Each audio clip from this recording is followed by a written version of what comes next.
నేను కొంతమంది వ్యక్తుల పేర్లు చెప్తాను. మీ యొక్క అభిప్రాయం ఒక్కొక్క 2, 3 లైన్‌లలో.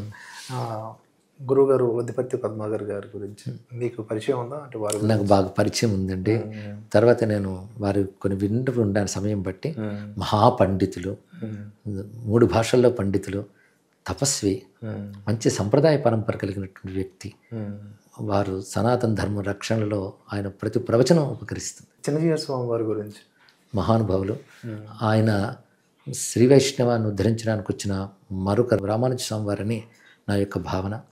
వారు సర్వ ఆదరణ స్వీయ ఆరాధన అనే మంచి మాటతో చేస్తూ ఎన్నో మంచి పనులు చేస్తున్నారు. ఆయనకి నిబద్ధత గురుభక్తి అంత విశేషం అంటే అత్యద్భుతమైన భగవద్ రామానుజుల వారి యొక్క మహావిగ్రహ ప్రతిష్టాపన ప్రపంచ స్థాయిలో మెచ్చుకునేటట్టు చేశారు. అది వారికి గురుభక్తికి నిబద్ధతకి ఉన్నటువంటి విషయం. మన గరికపాటి నరసింహారావు గారు. గరికపాటి నరసింహారావు గారు మహావిద్వాంసులు, గొప్ప అవధాన విద్య కలిగినటువంటి వారు, గొప్ప భావుకత, ముఖ్యంగా మంచి మనసు, స్నేహశీలి, నా పట్ల చాలా వాత్సల్య భావంతో వారు ఉంటారు. అదేవిధంగా నేటి యువతకు కూడా స్ఫూర్తి కలిగించే విధంగా సనాతన ధర్మాన్ని అద్భుతంగా అందిస్తున్నారు. మన చాగంటి కోటేశ్వరరావు గారు. ఆయన గురించి తలంచుకుంటే మనసు ఆర్ద్రమైపోతుందండి. ఆయన మాటలోనే ఒక మెత్తదనం, ఒక ప్రేమ కనబడుతుంది నాకు ఎప్పుడు కూడా. ఆయన ఒక విషయాన్ని ఎంతో అందంగా సంప్రదాయబద్ధంగా అందిస్తారు. కాంచి పరమాచార్యుల పట్ల గొప్ప భక్తి. అందుకే మరి ఏది చెప్పినప్పటికి కూడా సంప్రదాయ నిబద్ధత వారి దగ్గర నాకు బాగా కనబడుతుంటుంది. మనం తలంచుకుంటే 2 చేతులు దయలించి నమస్కరిస్తాను. అలాగే గురుజీ, ఇప్పుడు నేను చెప్పిన వారు కాకుండా ఇంకా వీరి ప్రవచనాలు, వీరి మాటలు వినండి అని మీకు ఎప్పుడైనా అనిపించిందా? మేమే కాకుండా అంటే ఇటీవల పరమపదించిన కందాళి రామానుజాచార్యుల వారు చాలా గొప్ప పండితులు. వాళ్ళ ప్రవచనాలు నాకు ఇష్టం. సాతులూరు గోపాలకృష్ణ శాస్త్రి గారి సింహాచలంలో ఉంటారు. వారు భాగవత సప్తాహాలవి అద్భుతంగా చేశారు.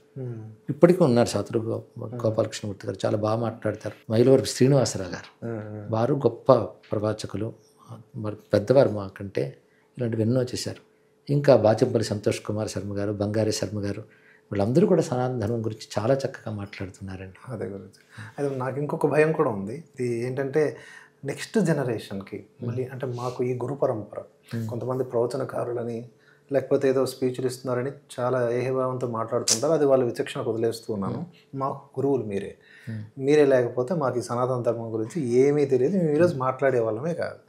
మాకు నెక్స్ట్ తరానికి కూడా మీ పరంపర కొనసాగుతుందా లేదా అనే ఒక భయం ఉంది. ఆ భయం నాకు లేదండి. ఎందుకంటే ఇప్పుడు కొత్త తరం బాగా వస్తున్నారు, స్ఫూర్తి పొందుతున్నారు, ఆలోచన ధోరణి మారింది. అప్పటికంటే ఇప్పుడు ఇవి వినేవాళ్ళ సంఖ్య యువతలో చాలా ఎక్కువగా ఉంది. నేను ప్రపంచవ్యాప్తంగా తిరుగుతున్నాను కదా, గ్రహించి మాట్లాడుతున్న వాళ్ళ సంఖ్య పెరిగింది యువతలో. అది కూడా విశేషమైన అంశం. కాబట్టి మంచి పరంపర వస్తుంది. అయితే నేను జ్ఞానం అంతా వస్తుందండి. ఎందుకంటే జ్ఞానం ఒక కాలంతో ఆగిపోదు, ఒక వ్యక్తి దగ్గర ఆగిపోదు. అది నిరంతర ప్రవాహం. మన పూర్వతరం వాళ్ళు కూడా అదే అనుకునేవారు.